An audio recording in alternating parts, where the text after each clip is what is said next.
दलाल परिवार को भी ये कर रहे थे आप? वो भाग गया बेटा। कौन भाग गया? भतीजा भाग गया मेरा, दुष्यंत भाग गया। हाँ। मैं तो करवा रहा था, मुख्यमंत्री बनता, लेकिन वो इसलिए मुख्यमंत्री नहीं बना। मैंने फार्मूला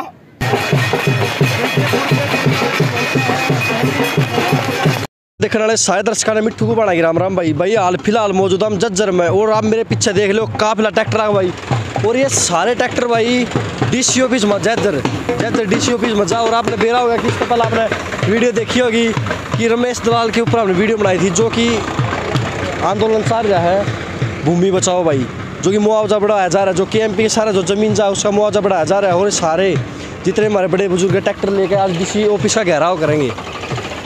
और देख ले काफिला दिखा दे एक बार में, बहुत ज़्यादा संख्या में ट्रैक्टर है, कम से कम भी भाई सैकड़ों तो ऊपर ट्रैक्टर है, और 3-4 हज़ार आदमियों की संख्या है। और गाड़ी ट्रैक्टर मोटरसाइकिल बराबर आए भाई ठेली,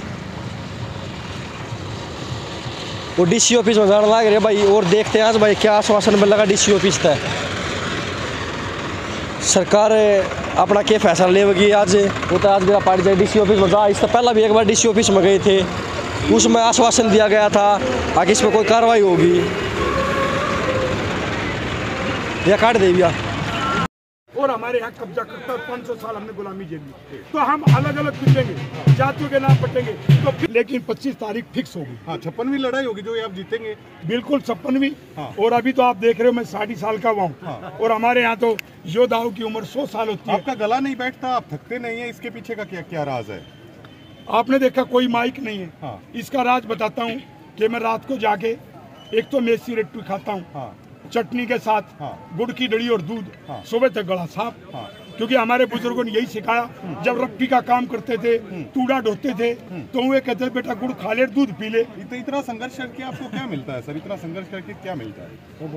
यदि मैं भी संघर्ष नहीं करूंगा। हाँ। इन्होंने पढ़ा लिखाया, वकील बनाया। हाँ। तो आप समाज में इतने ऐसे लोग कम होते हैं। हाँ। तो मैं सोचता हूँ कि मैं सबका एक प्रतिबिंब हूँ, और कुछ लोगों को मिसाल लेकर और आगे बढ़ना चाहिए। तो इसलिए मैं तो बिना थके बिना हारे आगे बढ़ रहा हूँ और बढ़ता रहूंगा, क्योंकि ये सब पूरा मेरा परिवार है। कहीं राजस्थान में जाता हूँ, कहीं गुजरात में, कहीं तमिलनाडु में, कहीं केरला में, सब जगह जाके आंदोलन लड़े।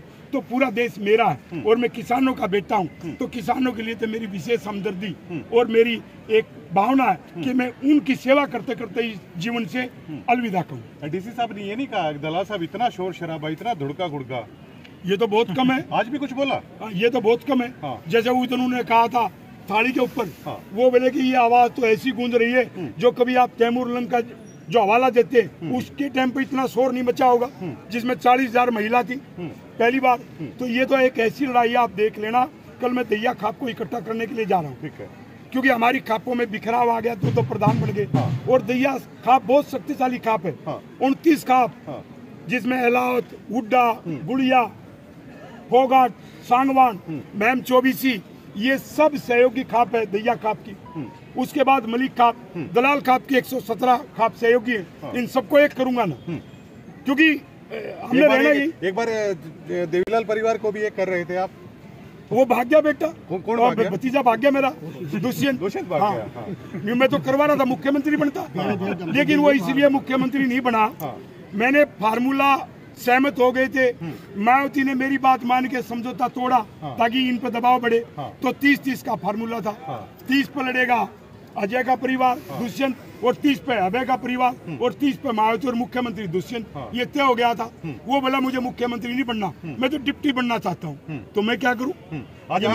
आज मन में ये होगी ना कि रमेश दलाल की नहीं माननी, तो रेमाटी बिरान माटी हो रही है, बिरान माटी हो रही है। और मैं तो चौटाला गाँव में गया था। हाँ।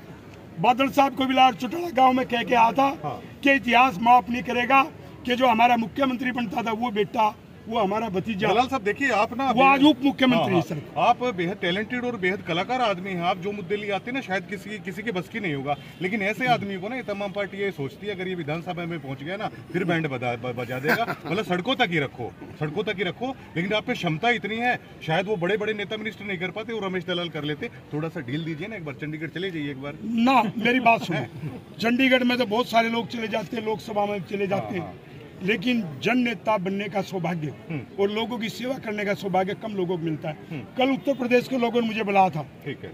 और वो बोले जी ऐसा कुछ करो कि जयंत चौधरी मजबूत हो, हरियाणा में इनको मजबूत करो। अरे हमारा जो भाईचारा उसको देश में मजबूत करूंगा ना मैं। वो एमएलए एमपी से बड़ा है, एमएलए एमपी बहुत छोटी चीज है। उत्तर प्रदेश में हमारा किसान चौधरी चरण सिंह की तरह फिर उसका झंडा बुलंद रहे और हरियाणा में बुलंद रहे, मैं उस काम पे लगूंगा। ठीक है, ठीक है। एमएलए तो आपको बना देंगे, इसको बना देंगे। एमएलए बड़ी चीज नहीं है। आप देखिए रमेश दलाल जी, आप अशोक गहलोत को झुका चुके हैं, ठीक है। अशोक गहलोत तो अशोक गहलोत है, लेकिन मनोहर लाल खट्टर है, ठीक है, फर्क होता है। आप मनोहर लाल खट्टर को आप यहाँ पे झुका देंगे, कल को आप ममता बनर्जी को पकड़ लेंगे, ये रमेश दलाल का हौसला है बढ़ जाता है, तो ये रोकने की कोशिश तो करेंगे ना। ममता बनर्जी तो मेरी धाड़ से मान जाएगी, मेरे अच्छे संपर्क रहे, उसको पता है जब वो सिंगूर का मामला वहाँ हुआ तो उसके अपने आदमी भेज के मेरे से पूछ के जाते थे कैसे चलाए। तो रही बात मनोहर लाल की, मनोहर लाल मेरे मित्र रहे, लेकिन मुझे पता है कि मेरा मित्र दमदार नहीं है। ये थोड़ा सा दबाव पड़ेगा, मान लेगा, और उसको मानना भी चाहिए। एक शरीफ मुख्यमंत्री है, सीधा साधा मुख्यमंत्री है। बस एक बात है, उसको जनता की भावनाओं का कम ज्ञान है। जैसे ताऊ देवीलाल था, ताऊ देवीलाल कहता था कि शर्म होनी चाहिए जनता की, उससे राजपाट चलता है। और इसको ये नहीं मालूम होता, इसको लगता है कि पार्टी के नाम पे चलेगा। भैया पार्टी तो बहुत इस देश में आई और बहुत गई। आपको पता है पहला प्रधानमंत्री पंडित जवाहरलाल नेहरू बना और उसका पिताजी अलग पार्टी चलाता था, स्वतंत्र पार्टी, कहीं है क्या? और चौधरी चरण सिंह ने कितनी पार्टियां चलाई, ताऊ देवीलाल ने चलाई। ठीक है, और ये बीजेपी भी, ये पहले जनसंघ थी, अब बीजेपी इसका नाम है। आगे क्या पता इसका नाम बन जाए। आज भारतीय जनता पार्टी है और कल को भारतीय जनता पार्टी बन जाए। ठीक है। नवीन सिंह राठी से भी मैंने एक बार पूछा था, आप एक बार विधायक बन गए थे, ठीक है, विधायक बन गए थे, शायद गन पॉइंट पे ताकत के थ्रू है वो हटा दिया गया, तो उन्होंने तो कहा नहीं ऐसा नहीं होता, कुछ खुलासा करेंगे, क्योंकि ये मैं कर रहा हूँ, वो जनता में चलते रहते हैं। देखिए अपने देश में जो मर्डर की बात थी, तो अपने कानून में ये था कि 2 साल से ऊपर की सजा है, वो चुनाव नहीं लड़ सकता। लेकिन बशर्ते कि वो उस दिन जिस दिन फार्म भरे, वो सीटिंग एमएलए एमपी चुनाव लड़ सकता है। ठीक है। तो ये सीटिंग एमएलए था, मर्डर के केस में सजा याफ्ता था। मैंने एतराज डाला, रिटर्निंग ऑफिसर नहीं माना, मैंने पिटीशन हाई कोर्ट में डाली। जब मैं जीत रहा था, इतना बड़ा घपला हुआ, उसने 1 साल रिजर्व रख लिया फैसला। कानून में 6 महीने में फैसला आएगा। वो बोला कि भाई तू बरी होकर आ जा, नहीं तो रमेश दलाल ने फंसा दिया, सजा भी और तेरी सीट भी गई। उसके बाद में जब वो जोड़ तोड़ करके बरी होके आ गया, एफिडेविट लेके, जो कभी नहीं हुआ, कानून को धोखा, वो बरी हो गया, उसको वहां से माफी मिल गई। लेकिन मैं नहीं माना, मैं पहुंच गया सुप्रीम कोर्ट।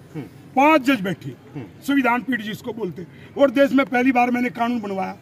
आज लालू यादव चुनाव नहीं लड़ पाया, ओम प्रकाश चौटाला नहीं लड़ पाया, दुष्यंत का पिताजी अजय चौटाला नहीं लड़ पाए। क्यों? वो कानून रमेश दलाल की देन है। जयललिता नहीं लड़ पाई, तो मैंने देश के लिए अपराधियों को रोकने का काम भी आपके भाई रमेश दलाल। दूसरे टीएन शेषन आप बने। चलिए एक बार और बजवाते, एक बार और बजवाते। दुनिया का उसमें वो रोड जो डीगल से आ रहा है, पानीपत से, वो, और ये जो छारा जा रहा है बागपत से, ये पहले नंबर पे केएमपी बाद में। तो इसलिए मैं कह रहा हूँ, डीगल तो मेरा गांव में, उनकी लड़ाई लड़ रहा हूँ, और मैं उनको भी जोड़ूंगा।